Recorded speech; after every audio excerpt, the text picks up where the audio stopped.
सबसे पहले हम देख लेते हैं कि हमारे पास केस स्टडी और टाइटल क्या है। तो हमारे पास टाइटल है वो ये है, the replacement of facilities Harsh Leifer company, given on page number 39, जो कि हमें 39 पेज नंबर में मिल जाएगी। The book capital budgeting theory and practice, जो कि अथोराइज्ड है पैटरसन एंड फेबोजी की। सबसे पहले हम इसके मेन पॉइंट्स पढ़ लेते हैं। Problem statement, various investment decisions involved in the project, where new investment and asset disposition decisions, depreciation on taxes in case of acquisition and asset disposition, about tax credits on acquisition of any new equipment, depreciation over the life of the project, the various depreciation methods involved in a project, about some cost involved in the project. सबसे पहले हम देख लेते हैं problem statement की। Problem statement क्या है? The management of the Harsh Leifer company is evaluating the replacement of its existing manufacturing equipment with new equipment. The new equipment cost 3 lakh. जो मैंने हर्ष लीफर कंपनी के मैनेजमेंट है उन्होंने ये उन्होंने ये कहा है कि जो उनकी एग्जिस्टिंग मैन्युफैक्चरिंग इक्विपमेंट है उनको न्यू इक्विपमेंट के साथ रिप्लेस करना चाहते हैं, जो कि न्यू इक्विपमेंट की कॉस्ट 3 लाख है। और the new equipment will be depreciated for the tax purpose using makers and rectified है classified। और जो न्यू इक्विपमेंट की डेप्रिसिएटेड पर्पज़ है उसके लिए मेकर्स के फार्मूला को यूज़ करना है और 5 साल क्लासिफाइड लाइफ के लिए। At the end of its useful life, management expects to sell the new equipment for $1 lakh, and at the end of its useful life, management ने एक्सपेक्ट किया है कि जो उनकी न्यू इक्विपमेंट है वो सेल होगी $1 लाख की। Meanwhile, the new equipment is expected to reduce production cost by $60,000 each year. The new equipment ने ये एक्सपेक्ट किया है कि जो उनकी प्रोडक्शन कॉस्ट रिड्यूस होगी वो हर साल $60,000 रिड्यूस होगी। Harsh Leifer expect to reduce its inventory by $10,000 as soon as the new equipment is placed in service। Harsh Leifer company ने कहा है कि जो उनकी इन्वेंट्री है वो भी रिड्यूस होगी 10 साल। The income of Harsh Lifer is taxed at the rate of 35%। जो हर्ष लिफर कंपनी की इनकम है वो उन पे भी टैक्स पे करेंगे 35%। What cash flows will result for each of the 5 years from this replacement। अब हमने फाइंड ये करना है कि जो 5 साल बाद ये रिप्लेसमेंट है उनके क्या कैश फ्लोज या क्या रिज़ल्ट है। सेकंड स्लाइड देख लेते हैं। सेकंड मेन पॉइंट में ये है कि what are various investment decisions involved in the project, in which project involve 2 investment decisions, asset replacement and asset acquiring. इस प्रोजेक्ट में 2 investment decisions हैं, assets replacement और assets acquiring। The all equipment price which $2 lakh before depreciation, sale of equipment, all equipment $1,20,000, purchase of new equipment price which $3 lakh। तो उसमें ये बताया गया इसने कि जो ओल्ड इक्विपमेंट की प्राइस है वो 2 लाख है डेप्रिसिएशन से पहले, यानी कि ओरिजिनल कॉस्ट। ओल्ड इक्विपमेंट की सेल है 1,20,000, यानी कि initial purchase of new equipment. New equipment को परचेज करने की प्राइस है 3 लाख। थर्ड में की पॉइंट देख लेते हैं। Explain both of the new investment and asset disposition decisions. तो सबसे पहले हम न्यू इन्वेस्टमेंट को देख लेते हैं। तो इसमें भी यही बताया हुआ है जो कि फर्स्ट मेन की पॉइंट में बताया था इन्होंने। तो फर्दर हम इसको एक्सेल पे जाके सॉल्व करते हैं। तो एक्सेल में मैंने पहले ही इसको करके रखा हुआ है ताकि ज़्यादा हमारा टाइम कंज्यूम ना हो। तो हमने सबसे पहले न्यू इक्विपमेंट का करना था। न्यू इक्विपमेंट को मेकर्स के फॉर्मूले से करना था। हम मेकर्स का फॉर्मूला लिख लेते हैं, बल्कि हम इसको ये लिख देते हैं कि डेप्रिसिएशन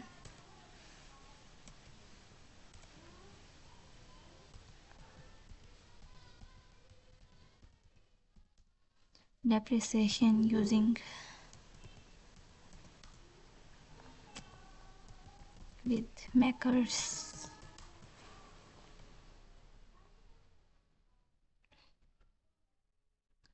तो हमने ये लिख लिया।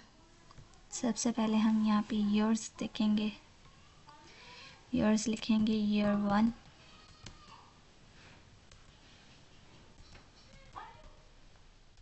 Year 2, year 3, year 4 and year 5। ये लिखेंगे। आगे हमने इसकी परसेंटेज लिखनी है। परसेंटेज फर्स्ट ईयर की जो है वो 20% है, सेकेंड ईयर की 32% है, 32%। ईयर 3 की हमारे पास है 19.20%। 4 की हमारे पास है 11.52%। और हमारे पास 5 ईयर की भी 11.52% है। तो अब हम इसको सॉल्व करते हैं। सॉल्व करने के लिए हम लिखेंगे, बल्कि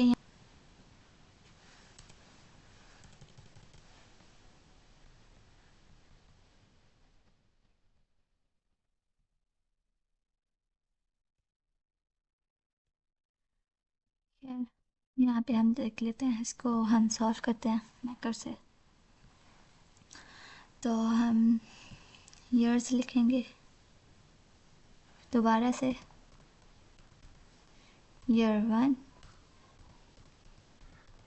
year 2, year 3, year 4 and year 5। यहाँ पे हम इसको सॉल्व करते हैं। सॉल्व करने के लिए हम सबसे पहले क्या करेंगे कि जो इक्वल का साइन डालेंगे। इक्वल का साइन डाल के ब्रैकेट में हमारी इनिशियल कॉस्ट 3 लाख थी, मल्टीप्लाई करेंगे हम परसेंटेज से, ब्रैकेट क्लोज, एंटर। यह सेकंड भी हम इसी से करेंगे। सेकंड भी ऐसे ही होगा। 3 lakh multiply 32%, bracket close, enter. और ये हमारा आंसर। सेम हम ऐसे करेंगे।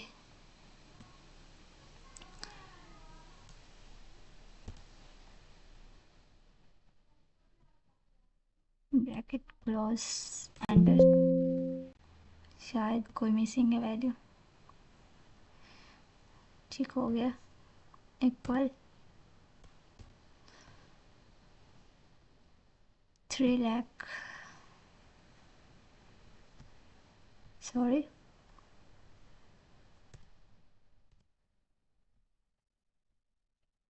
3 lakh multiply bracket close, enter. हमारा आंसर आ गया। देन हमारे पास इसका 5 ईयर का भी आंसर यही आएगा, क्योंकि हमारे पास जो परसेंटेज है वो सेम ही है।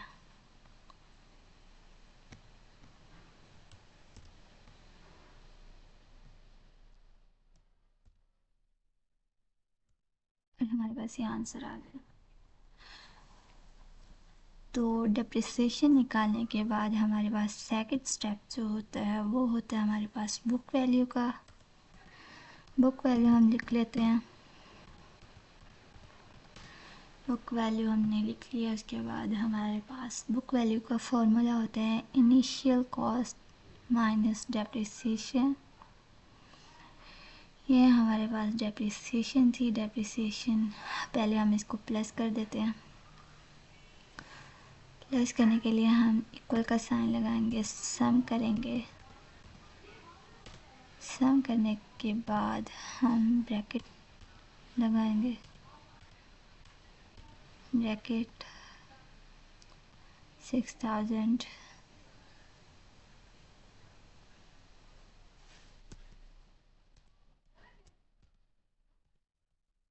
प्लस 96,000 प्लस 50,000 प्लस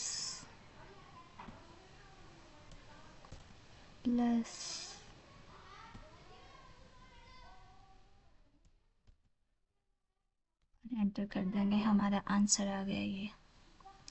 इसके बाद हम यहाँ पे बुक वैल्यू निकालने के लिए हम जो हमारे पास इनिशियल कॉस्ट थी ये इसमें से हम माइनस कर देंगे। यहाँ पे पहले इक्वल लिखेंगे। इक्वल लिख के हम ये लिखेंगे, फिर हम माइनस लगाएंगे और देन इसको और एंटर। तो हमारे पास आंसर आ जाएगा ये। बुक वैल्यू निकाल ली हमने। तो बुक वैल्यू हमारे पास ये निकल आई है। हम यहाँ पे लिख लेते हैं बुक वैल्यू।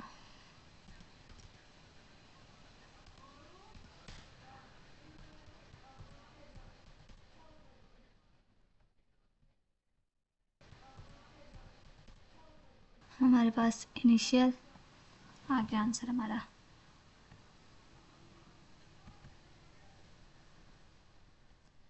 ये आंसर आ गया हमारा। उसके बाद हम ये देखते हैं कि हमें कैपिटल गेन हुआ है कि क्या हुआ है। तो अगर हमारी एक्सपेक्टेड सेल प्राइस हमारी बुक वैल्यू से ज़्यादा होगी तो हमें गेन होगा। अगर हमारी original cost expected sale price से कम होगी तो हमें कैपिटल गेन होगा। तो हम देख लेते हैं। यहाँ पे हम पहले लिख लेंगे original cost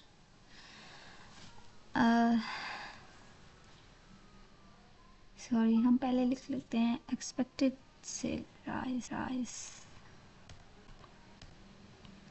expected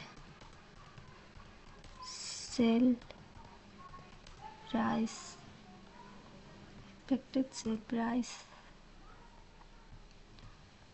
expected sale price हमारे पास यहाँ पे आएगी। एक्सपेक्टेड सेल प्राइस हमारी थी 1 लाख। तो हम लिख लेते हैं 1 लाख।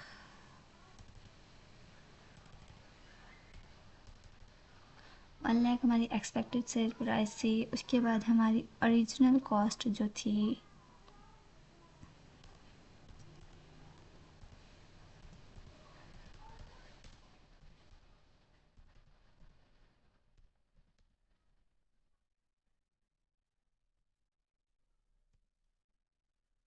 ओरिजिनल कॉस्ट हमारे पास थी 3 लाख। 3 लाख हमने लिख लिया।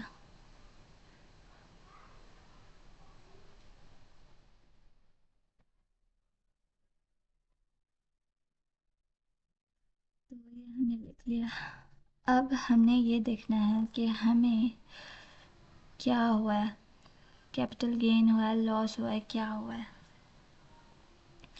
तो हम पहले देखेंगे कि हमारी expected sale price book value से ज़्यादा है कि कम है। तो हमारी जो एक्सपेक्टेड सेल प्राइस है वो बुक वैल्यू से ज़्यादा है, तो ये हमें गेन हुआ है। तो हमें कैसे पता चलेगा? हम यहाँ पे लिख लेते हैं इक्वल 1 लाख -17 एंटर, और ये हमारा 82,720 आंसर आया हमारा। तो ये हमारा आंसर आ गया। हमें कैपिटल गेन हुआ है या लॉस हुआ, तो हमें गेन हुआ है। यहाँ पे हम लिख लेते हैं गेन। गेन हुआ हमें। गेन पे हमें ऑर्डिनरी टैक्स लगाना पड़ता है। ऑर्डिनरी टैक्स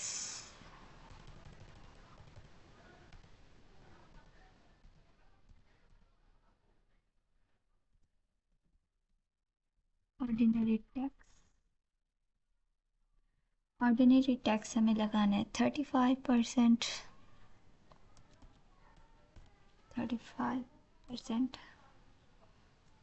35% हमने टैक्स लगाना है। तो हम इक्वल और सॉरी गेन में से हमने इक्वल, इसमें से हम माइनस करेंगे 35% टैक्स। तो हमारे पास ये आंसर आया।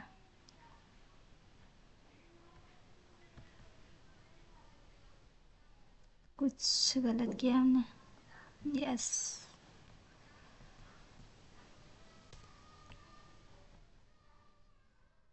हमने ब्रैकेट बंद नहीं की, तो हमारा आंसर गलत आ रहा था। 35% अभी भी गलत आ रहा है।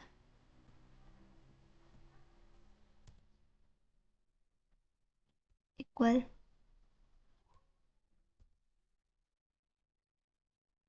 सॉरी मल्टीप्लाई करना था हमने।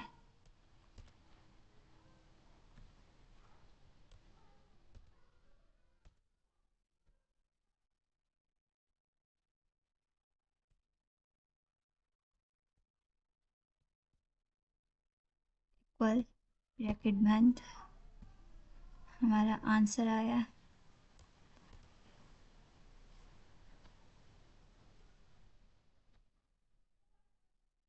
ब्रैकेट बंद,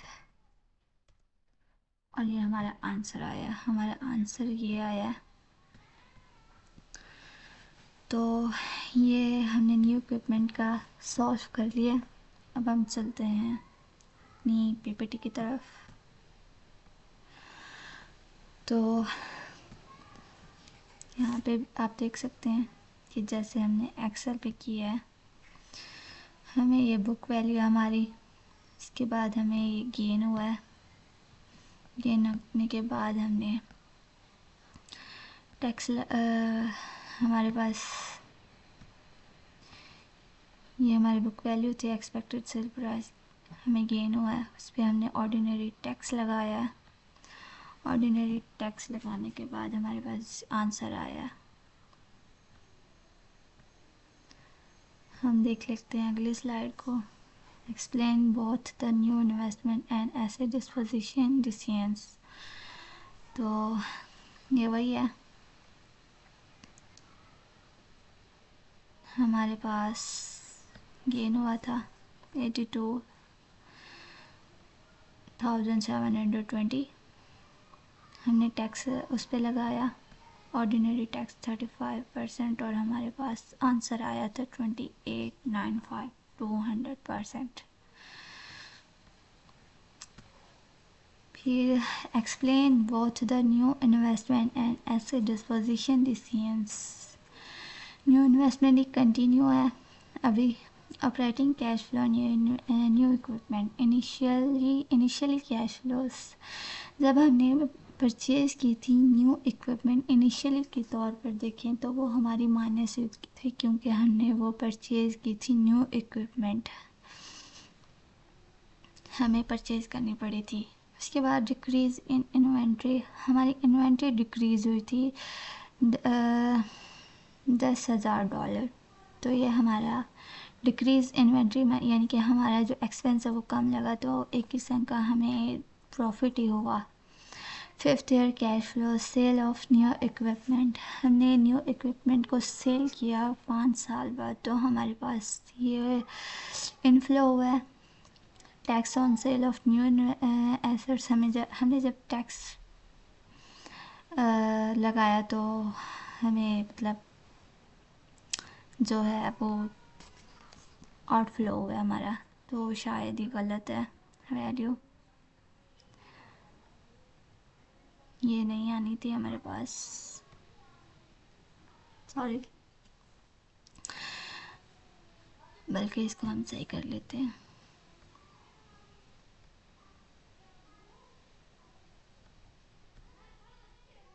हमारे पास ये वैल्यू नहीं आनी थी, हमारे पास वैल्यू जो थी वही आनी थी।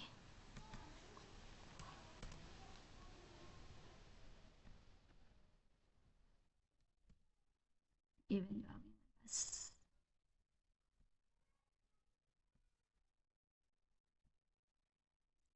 उसके बाद है explain both the new investment and asset disposition decisions. उसके बाद हमने ओल्ड इन्वेस्टमेंट को फाइंड करना है। द ओल्ड इक्विपमेंट कॉस्ट 2,05,000 अगो, जो ओल्ड इक्विपमेंट की कॉस्ट थी वो 5 साल बाद पहले 2 लाख थी। Currently has a tax basis of 1 lakh, जिसकी करंटली टैक्स बेसिस $1 lakh है, and has been depreciated on the straight line basis over a 10-year life with no salvage value,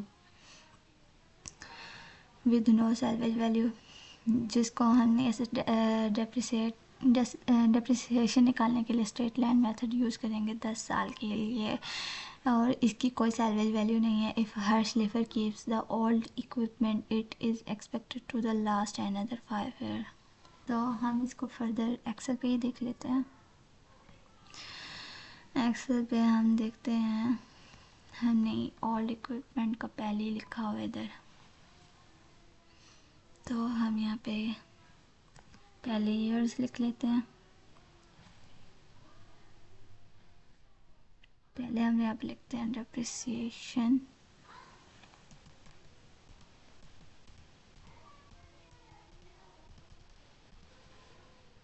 depreciation using with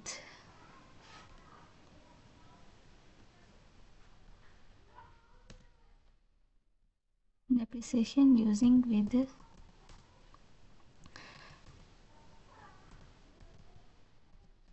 straight line method।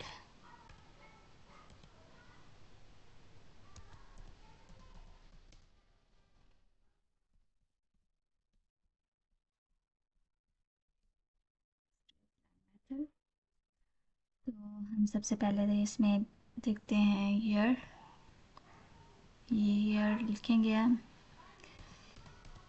Year 1, year 2, year 3, year 4,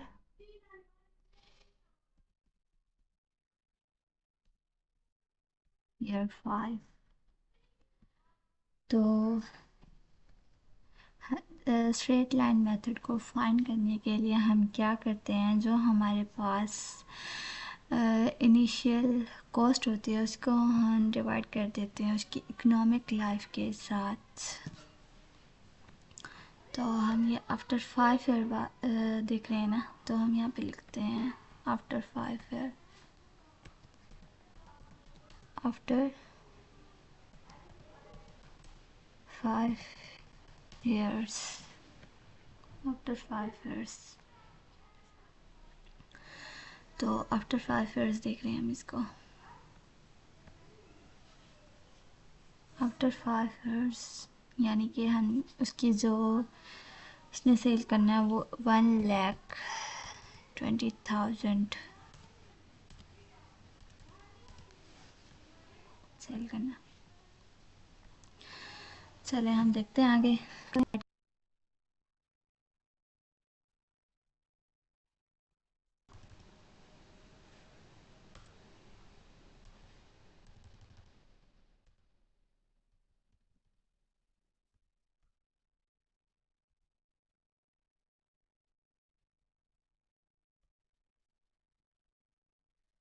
ये हमारे पास answer आ गया। अब इसको हम सम करेंगे तो ये हमारे पास तकरीबन 1 लाख ही बन रहा है।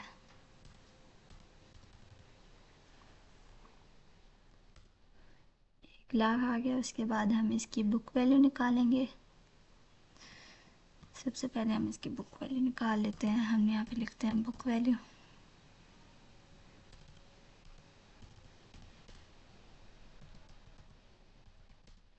बुक वैल्यू लिखेंगे हम।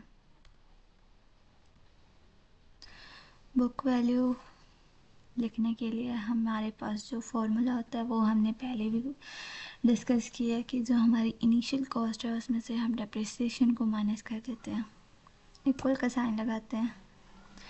हमारे पास इनिशियल कॉस्ट थी 2 लाख।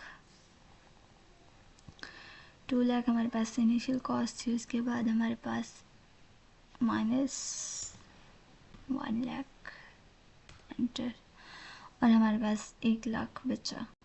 इसके बाद हम यहाँ पे लिख लेते हैं, पहले भी डिस्कस हम कर चुके हैं कि जो हमारी एक्सपेक्टेड सेल प्राइस है अगर वो बुक वैल्यू से ज़्यादा होगी तो हमें गेन होगा, और अगर हमारी original cost expected sale price से कम होगी तो हमें कैपिटल गेन होगा। तो हम देख लेते हैं फर्दर। एक्सपेक्टेड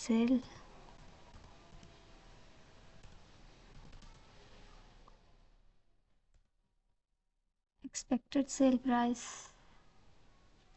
हम यहाँ पे देखते हैं।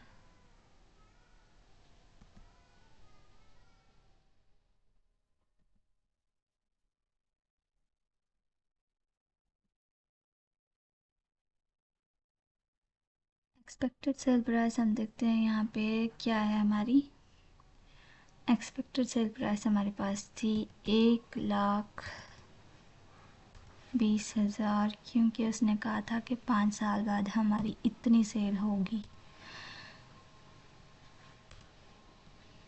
उसके बाद हम यहाँ पे देखते हैं ओरिजिनल कॉस्ट। ओरिजिनल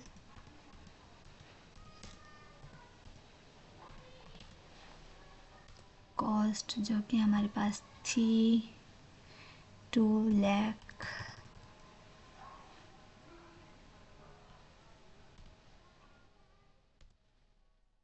ये हमारे पास आ गया। अब हमने यहाँ पे देखना है कि हमें क्या गेन हुआ है, या हमें गेन हुआ है या कैपिटल गेन हुआ है। तो ये देखने के लिए हम क्या करेंगे, हम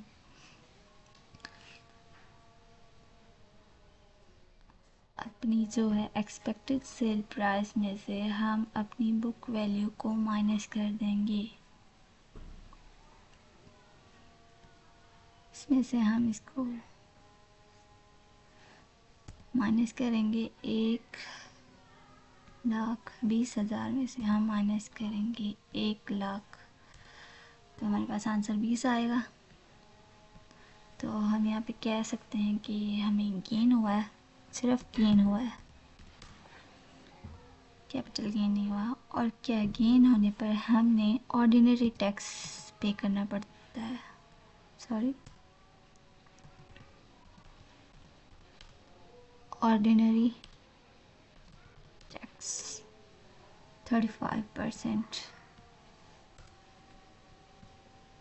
35%।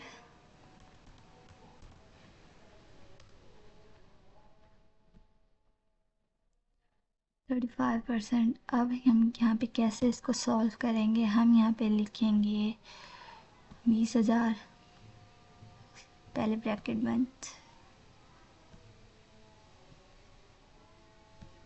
ब्रैकेट बंद करते हैं, multiply 35% tax and then bracket बंद। और ये हमने, हमारा आंसर आ गया कि हमने इस पे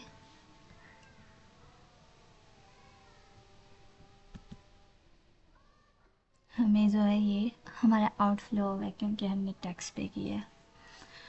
तो हमने न्यू इक्विपमेंट को भी देख लिया, ओल्ड इक्विपमेंट को भी देख लिया। देन हम आगे चलते हैं। ये देखिए हमने जैसे एक्सेल पे किया है कि 1 लाख मतलब उसको प्लस करने से आंसर आया टोटल। उसके बाद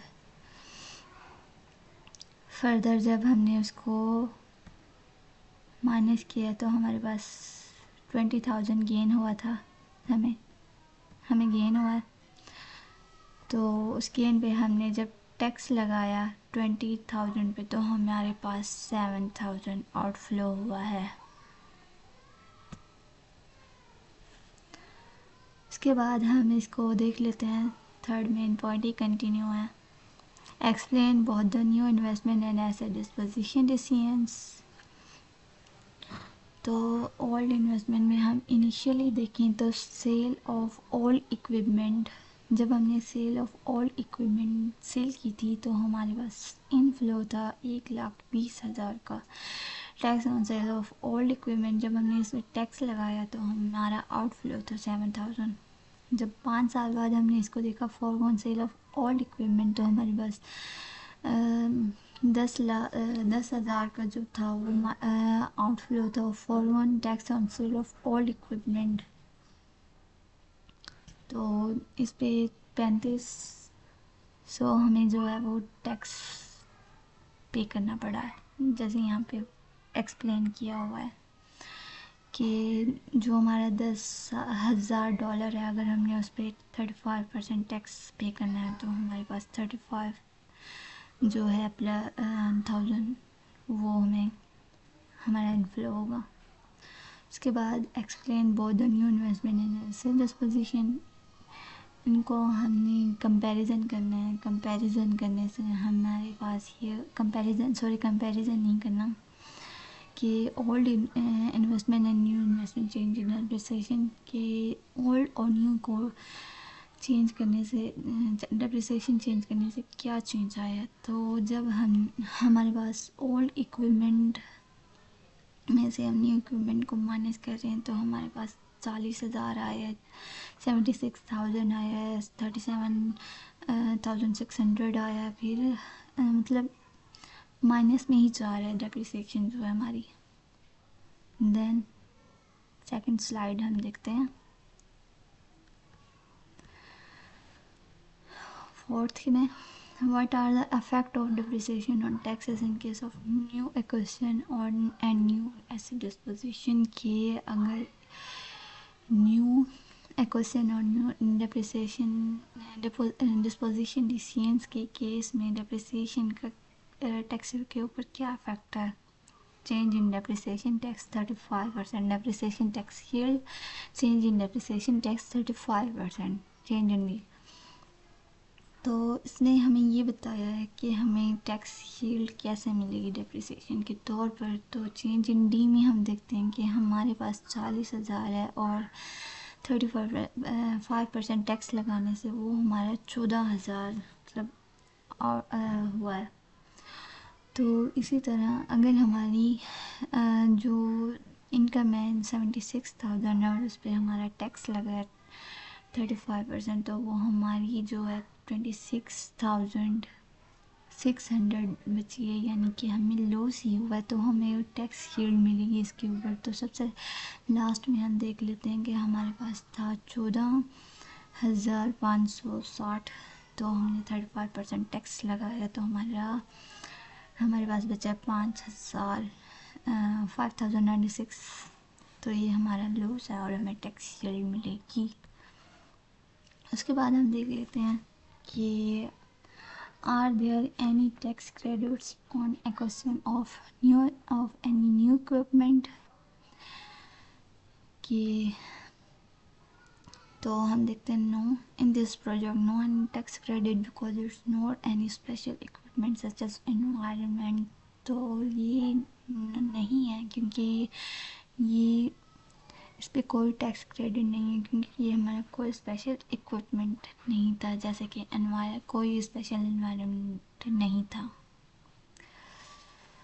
Is this project a new acquisition project or a replacement project? This project is basically replacement project. ये एक replacement project ही है, लेकिन the existing equipment is no enough. लेकिन ये एग्जिस्टिंग इक्विपमेंट के लिए इनफ नहीं है. Require some equipment like building at the cost of 3 lakh. जैसे कि बिल्डिंग की कॉस्ट 3 लाख, तो ये कुछ ज़्यादा नहीं है, कुछ ख़ास नहीं है. What are the cost implication of all equipment? Will there be any gain on its sale? Whether the gain will be capital gain or recapture of depreciation? तो इसका आंसर है the main cost involve the initial purchase of the new equipment की tax implication from selling the old equipment and potentially lost operational efficiency if the old equipment is retained. इसके बाद however the new equipment is expected to yield significant operational cost saving, tax benefit from depreciation and cash inflows from its sale at the end of its useful life. Second slide देखते हैं हम, तो ये वही continue है. There are no any capital gain in all equipment but gain कि इस पर कोई भी कैपिटल गेन नहीं हुआ ओल्ड इक्विपमेंट में. लेकिन हैड गेन बिकॉज, लेकिन ये गेन हुआ है, कैपिटल गेन नहीं लेकिन गेन लाजमी हुआ है हमें.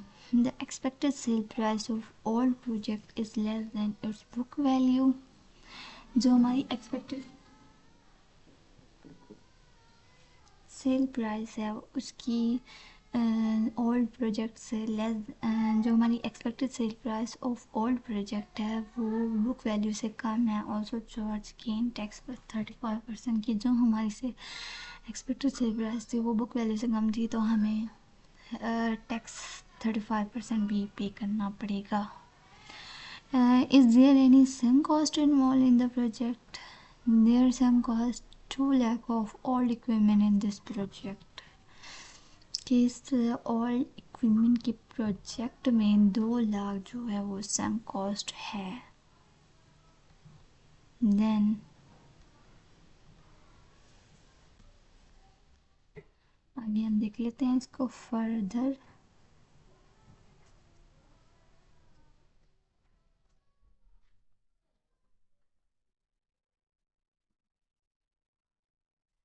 What really benefit the company will earn in case of reduction in expense when the new machine will be installed? When the company install new machine, the inventory cost reduction every $10,000 कि जो उन्होंने new company को install किया है और new machine की inventory cost है वो रिड्यूस हो रही है हर साल $10,000.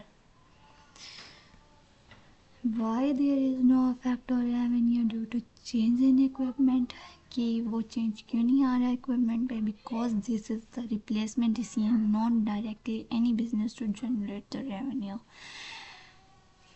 क्योंकि ये जो रिप्लेसमेंट डिसीजन है ये डायरेक्टली किसी बिजनेस पे जनरेट नहीं होता रेवेन्यू के लिए.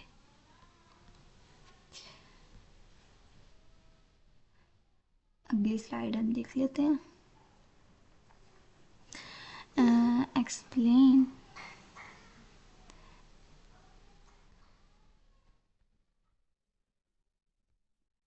Y,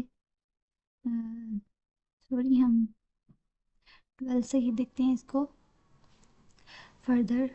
What really benefit the company will earn in case of reduction in expenses when the new machine will be installed? कि नई मशीन को इंस्टॉल होने पर जो हमारे बेनिफिट, जो हमारी कॉस्ट है उसकी कमी की सूरत में कंपनी को क्या फ़ायदा हासिल होगा. तो हम कह सकते हैं कि जब कंपनी ने नई मशीन इंस्टॉल की तो इन्वेंट्री की कॉस्ट है हर साल $10,000 की कम होगी, $10,000 कम होगी. इसके बाद अब why there is no effect on revenue due to the change in equipment. वो कह रहा है कि जो हमारे इक्विपमेंट की तब्दीली की वजह से महसूल पर कोई असर क्यों नहीं होता, क्योंकि ये मुतबादिल फ़ैसला है, ना कि बराह रास्त किसी भी कारोबार से आमदनी पैदा करने के लिए। इसके बाद है explain the depreciation tax yield received by the company due to the investment. इस सरमायाकारी की वजह से कंपनी को मिलने वाली फरसोदगी टैक्स यील्ड की वजाहत करें। तो no any tax yield receive the company from this investment decision because the machine are not any specific environment friendly. इस सरमायाकारी के फैसलों से कंपनी को कोई टैक्स यील्ड मसूल नहीं हुआ, क्योंकि मशीन कोई ख़ास माहौल दोस्त नहीं है, क्योंकि वो कभी भी ख़राब हो सकती है। 15 देखते हैं how manager practically make important investment decisions. Managers अमली तौर पर अहम सरमायाकारी के फैसले कैसे करते हैं।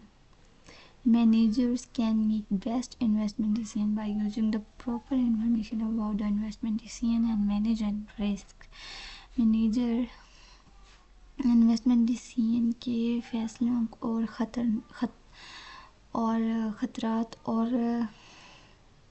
ख़तरात के बारे में मुनासिब रिस्क और जो है मैंने रिस्क के बारे में मुनासिब मालूमात का इस्तेमाल करके सरमायाकारी के फैसले को कर सकते हैं। सबसे लास्ट पॉइंट है, इसके बाद हम अपनी जो है प्रेजेंटेशन को वाइंड अप करते हैं। Main key points last, what are your key learning after reading this case study. इस केस स्टडी को पढ़ने के बाद आपकी क्लैदी सीखने में क्या तब्दीली के फैसले और हसूल के फैसलों में बेहतरी लाई है। यानी कि ये केस स्टडी सीखने के बाद हमें क्या राय मिली है। तो हम कह सकते हैं I have decision and question decision relates things और decision and also understand the gain and loss tax yield. तो हम चीज़ों या फैसलों से मुतल्लिक और नफ़ा और नुकसान टैक्स यील्ड को भी समझा है कि हमें किस तरह लॉस होगा, किस तरह हमें कैपिटल गेन होगा, हमें कैपिटल लॉस होगा, या हमें गेन होगा, सिंपल गेन होगा, लॉस होगा, सिंपल लॉस होगा। तो अगर हमें लॉस हुआ है तो हमें टैक्स शील्ड मिलेगी या नहीं, तो अगर हमें गेन हुआ है तो उस पर हमें टैक्स शील्ड मिलेगी या नहीं।